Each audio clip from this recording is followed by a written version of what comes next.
चलिए आज हम फिजिकल क्वांटिटीज के बारे में पढ़ते हैं। बेटे फिजिकल क्वांटिटीज मैंने डेफिनेशन लिख दी है इसकी, लेकिन उससे पहले मैं आपको एक बात और बता देता हूं। फिजिकल क्वांटिटीज बेसिकली ये फाउंडेशन प्रोवाइड करती हैं या बिल्डिंग ब्लॉक्स हैं फिजिक्स की। यानी जितने भी लॉज ऑफ फिजिक्स है ना, अगर आप फिजिक्स को अंडरस्टैंड करना चाहते हैं और फिजिक्स के लॉज को समझना चाहते हैं तो उसके लिए आपको इन क्वांटिटीज को समझना जरूरी है। अब ये वाली जो क्वांटिटीज हैं मेजरेबल, ऑल मेजरेबल क्वांटिटीज, मसलन आपकी हाइट कितनी है लेंथ में आ जाएगी, मेजरेबल है। आपका वेट कितना है मेजरेबल है।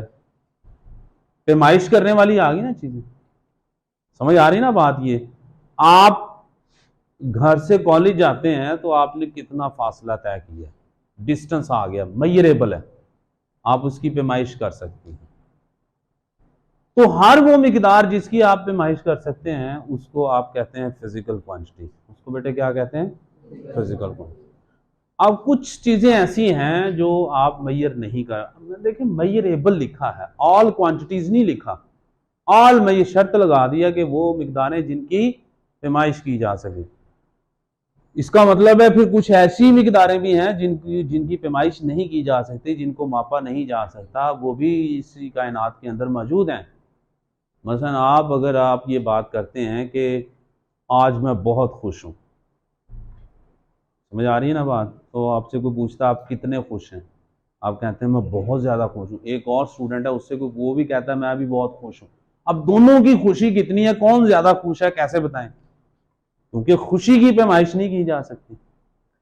आप अपने माँ बाप से मोहब्बत करते हैं, आप उनका अदब करते हैं, आप कितना अदब करते हैं, क्या इसकी पैमाइश की जा सकती?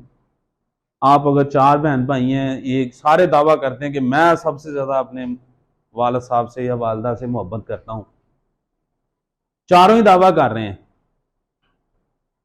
तो it is not measurable. These are only the feelings. आप दुख में हैं, तकलीफ में हैं कि मुझे झूठ बोलने से बड़ी सख्त नफरत है। कितनी नफरत है, हम अल्फाज के ऊपर जोर दे के बताते हैं। आप ये भी कह सकते हैं मुझे झूठ बोलने से नफरत है, आप कहते हैं मुझे झूठ बोलने से सख्त नफरत है। आप अपने जज्बात से इजहार करते हैं। आप कहते हैं मुझे गुस्सा है, हंस के कह देते हैं बात का मुझे गुस्सा है, मैं इस वक्त गुस्से में हूं। इसका मतलब है गुस्से में तो हैं लेकिन ज्यादा नहीं है, आपकी फीलिंग्स बता रही हैं।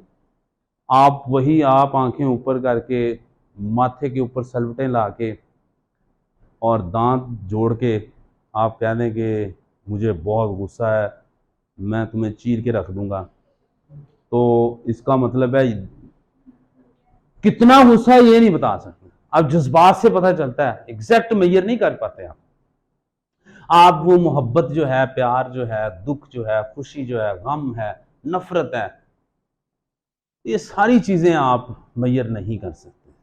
These are only the feelings. ये इनका ताल्लुक जज्बात के साथ है, इनका ताल्लुक मेजरमेंट के साथ नहीं है। हर वो मिकदार जिसकी आप पैमाइश कर सकते हैं उसको क्या कहते हैं बेटे? Physical quantity.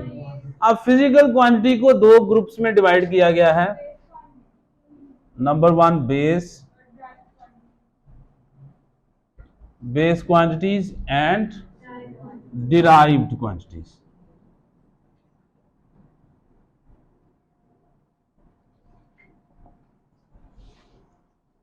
The quantities on the basis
जी बेटे अब इधर तवज्जो करें। अब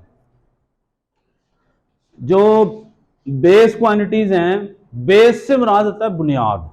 मसलन आप देखिए, अगर मैं यहां लिख दूं 1 2 3 4 5 6 7 8 9, चले यहां 0 भी लिख देते हैं। 1 2 3 4 5 6 7 8 9 10, 10 नंबर्स हैं ये, 10 नंबर्स हैं ये। जितने भी नंबर्स हैं आप काउंटिंग इन्फिनिटी तक कर लें, उस सारे के सारे नंबर्स किन से मिलकर बने, इन्हीं से। मसलन आप कहते हैं 34, एक ये डिजिट आ गया और एक ये डिजिट आ गया, इसका मतलब है तमाम नंबर्स की बुनियाद कौन से नंबर्स हैं, ये वाले number. These are the building blocks of all the countings of all the numbers. ये तमाम नंबर्स की बिल्डिंग ब्लॉक्स हैं या फाउंडेशन है, बुनियाद फराहम करते हैं, इसलिए इनको कहते हैं बेस नंबर्स या बुनियादी नंबर्स। तो बेस क्वांटिटीज वो वाली क्वांटिटीज हैं जो इनको आप किसी भी क्वांटिटी से डिराइव नहीं करते, यानी तमाम की तमाम क्वांटिटीज को आप इन्हीं से डिराइव करते हैं। और ये कितनी है total, 7। There are 7 base quantities. कौन कौन सी हैं, length, mass, time, temperature, electric current, amount of substance और इंटेंसिटी ऑफ लाइट। ये 7 बेस क्वांटिटी जो हैं, ये 7 की 7 base quantities, these are the basically building blocks and these quantities provide the foundation to all the physical laws।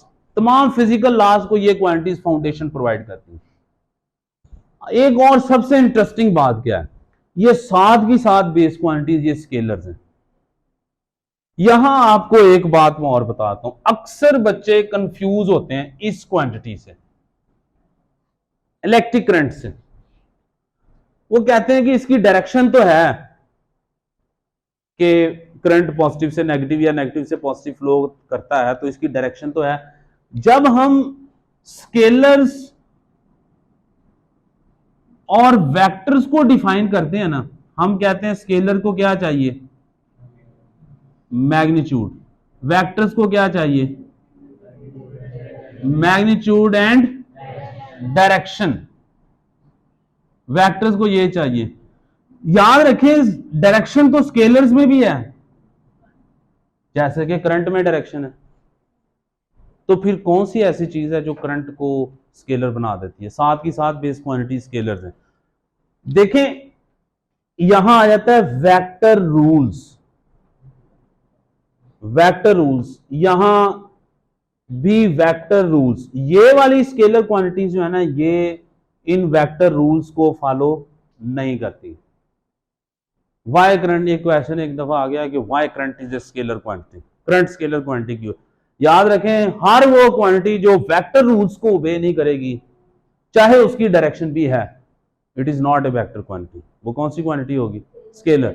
जैसे कि current scalar quantity. अब मैं आपको वेक्टर रूल्स क्या होते हैं ये समझें। मिसाल के तौर पर आप करंट के केस में देखें, फर्ज किया इधर से 4 एम्पेयर करंट आ रहा है, इधर से 3 एम्पेयर करंट आ रहा है। देखिए बेटे, फर्ज कर लें इधर से आ रहा है 4 एम्पेयर करंट, इधर से कितना है 3 एम्पेयर। जब 4 एम्पेयर करंट 3 एम्पेयर करंट से मिलता है तो कितना करंट हो जाएगा, 7 एम्पेयर। कितना करंट होगा, 7 एम्पेयर। हम इस बेटे देखें इस बात का हम जवाब ढूंढ रहे हैं कि why current is a scalar quantity, why current is a scalar. Current scalar मिकदार क्यों। देखिए स्केलर्स के लिए कौन सी चीजें जरूरी हैं, मैग्नीट्यूड, डायरेक्शन भी होती है। सारे स्केलर की डायरेक्शन नहीं है, सिर्फ कौन से स्केलर की, करंट की। But still it is not a vector quantity, it is a scalar. Current की डायरेक्शन भी है लेकिन ये फिर भी वेक्टर क्वांटिटी नहीं है, ये स्केलर है। ये स्केलर क्यों है और जो वेक्टर्स हैं जिनके लिए ये मैग्नीट्यूड, डायरेक्शन और वेक्टर रूल्स चाहिए, अगर ये वेक्टर्स हैं तो ये वेक्टर्स क्यों हैं? आप देखें 4 एम्पेयर करंट और 3 एम्पेयर करंट, इधर कितना गया? 7 एम्पेयर, 7 एम्पेयर करंट चला गया, यानी 3 एम्पेयर करंट इस साइड से आ रहा था, 4 एम्पेयर करंट इस साइड से आ रहा, तो दोनों करंट जब एक पॉइंट पर मिले, अभी आपने किरचॉफ रूल नहीं पढ़ा, सेकंड ईयर में आप चैप्टर नंबर 13 पढ़ेंगे, वहां किरचॉफ रूल है, sum of all the currents meeting at a point must be equal to 0। Law of conservation of charge का तो पता ही है ना, जितना करंट बेसिकली क्या है? फ्लो ऑफ चार्जेस, इसका मतलब जितने चार्जेस इधर आ रहे हैं और इधर आ रहे हैं, ये सारे चार्जेस मिलेंगे तो नेट चार्ज आगे की तरफ जाएगा, तब ही टोटल चार्ज कांस्टेंट रहेगा। Law of conservation of charge, जैसे law of conservation of momentum आपने पढ़ा था, total linear momentum of an isolated system always remains constant. टकराने से पहले सिस्टम का कुल मोमेंटम और टकराने के बाद सिस्टम का कुल मोमेंटम हमेशा क्या रहता है? कांस्टेंट। इस पॉइंट पर मिलने से पहले जितने चार्जेस आए वो, और इस पॉइंट के बाद जितने चार्जेस होंगे वो सारे क्या होंगे? सेम। इसका मतलब है 3 एम्पेयर करंट और 4 एम्पेयर करंट कितना बन जाएगा? 7। लेकिन अगर आप वेक्टर डायग्राम इसकी ड्रॉ करें, जरा गौर कीजिएगा, इधर जरा गौर कीजिए, इसके वेक्टर डायग्राम, बच्चे इधर तवज्जो कीजिए, इसकी वेक्टर डायग्राम प्लॉट करते 3 एम्पेयर और ये 4 एम्पेयर, अगर इसका वेक्टर मैं इधर बढ़ा दूं, ये 4 एम्पेयर, इसको भी आगे प्रोसीड कर देते हैं, ये कितने एम्पेयर है? 3 एम्पेयर और ये 4 एम्पेयर, ये वेक्टर इसको इधर मिला दें हेड टू टेल, ये एंगल 90 डिग्री, पहले वेक्टर के हेड और दूसरे की टेल को मिला दें। अब आपने जब इसको मिलाया है दोनों वेक्टर्स को, तो आप देखें वेक्टर रूल तो ये कहता है रिजल्टेंट वेक्टर जब आप फाइंड आउट करते हैं, ये इसके दो कंपोनेंट्स हैं, 4 स्क्वायर प्लस 3 स्क्वायर, इसका अंडर रूट कितना हो जाएगा? 16 प्लस 9 25, कितना आ गया? 5। वेक्टर रूल तो कहता है 5 एम्पेयर जाना चाहिए, लेकिन कितना करंट जा रहा है? तो इसका मतलब है करंट वेक्टर रूल्स को फॉलो नहीं करता। That is why current is not a vector quantity, it is a scalar quantity. समझ आ गई बात? ये 99% बच्चों को नहीं पता होता कि ये क्वेश्चन आया बोर्ड के एग्जाम में आया हुआ कि why current is a scalar quantity. आप इसकी डायरेक्शन भी है लेकिन फिर भी ये स्केलर है, तो आप कहेंगे current is a scalar quantity because it does not follow the vector rule. All the quantities which does not follow the vector rules even they have a direction, these are not vectors, these are scales। vectors वही हैं जो उनकी जिनकी magnitude भी है, direction भी है और वो वेक्टर रूल्स को फॉलो कर रहे हैं।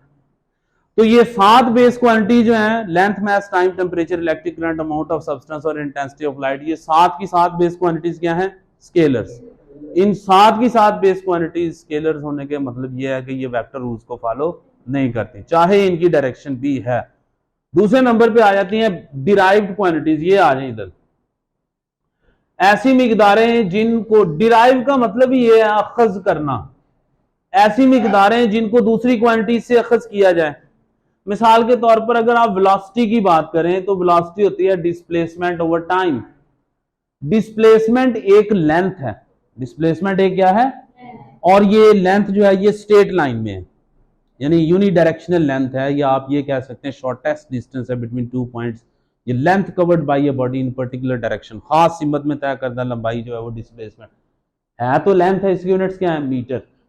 टाइम की यूनिट सेकंड। तो ये आ गया मीटर पर सेकंड। मीटर भी बेस यूनिट, लेंथ का यूनिट, ये देखिए जो लेंथ के यूनिट क्या है? मीटर, और टाइम की यूनिट क्या है? सेकंड। मीटर को स्मॉल एम से जाहिर करते हैं, किलोग्राम को केजी से जाहिर करते हैं, सेकंड को एस से, केल्विन को के से, एम्पेयर को ए से, और मोल को MOL से, और कैंडला को CD से। तो आप ये गौर कीजिए कि 2 बेस यूनिट्स मिले, 2 बेस यूनिट्स, तो 2 बेस यूनिट्स के मिलने से क्या बन गया? Derive unit. अब आप देखें, मैंने जब ये लेक्चर शुरू किया था ना, तो मैंने पहली बात ये कही थी कि ये फिजिकल क्वांटिटीज जो हैं, these are the foundation of all physical laws of physics. Physics के तमाम फिजिकल लॉज की फाउंडेशन है या बुनियाद हैं। अब बुनियाद कैसे हैं ये जरा गौर कीजिए। आपने न्यूटन सेकंड लॉ पढ़ा था, F = ma। मैस की यूनिट क्या है? किलोग्राम। एक्सलेरेशन के क्या है, मीटर पर सेकंड स्क्वायर। किलोग्राम भी बेस यूनिट, मैं ये मीटर भी बेस यूनिट और सेकंड भी बेस यूनिट। तो कितने बेस यूनिट्स मिले, तीन बेस यूनिट्स के मिलने से एक डिराइव्ड यूनिट बन गया। यूनिट डिराइव्ड यूनिट्स क्या होंगे, the units of derived quantities are called derived units. और दूसरे नंबर पे बेस यूनिट्स क्या होंगे, ये वाले base unit, the units of base quantities, these are called base unit and these are called derived units. और डिराइव्ड यूनिट्स मिले तो एक लॉ बन गया which is the fundamental law of motion. Newton second law of motion is the fundamental law of motion in physics. Classical mechanics में या Newtonian physics के अंदर इस लॉ की बड़ी इंपॉर्टेंस है। सारी की सारी क्लासिकल फिजिक्स, न्यूटोनियन फिजिक्स इसी लॉ के ऊपर स्टे की हुई है। That is why these are the physical quantities which provides the foundation. Physical quantities और बेस यूनिट से मिलके ही ये लॉ बना है और लॉज की पहचान है। कोई भी लॉ आप, चाहे आप लॉ ऑफ ग्रेविटेशन लिख लें, F is equal to G m1 m2 over r square लिख लें, या F is equal to k q1 q2 over r square लिख लें, या E is equal to mc square लिख लें, आप काइनेटिक एनर्जी का फार्मूला लिख लें, पोटेंशियल एनर्जी का फार्मूला लिख लें, आप इक्वेशन ऑफ कंटिन्यूटी लिख लें, आप बर्नौलीज इक्वेशन लिख लें, लेप्लास थ्योरम लिख लें, गॉसिस लॉ लिख लें, एम्पेयर्स लॉ लिख लें, कोई भी आप लॉ देखें फिजिक्स के अंदर, तमाम के तमाम लॉज किससे मिलकर बने हैं, फिजिकल क्वांटिटीज से। किससे मिलकर बने हैं, फिजिकल क्वांटिटीज।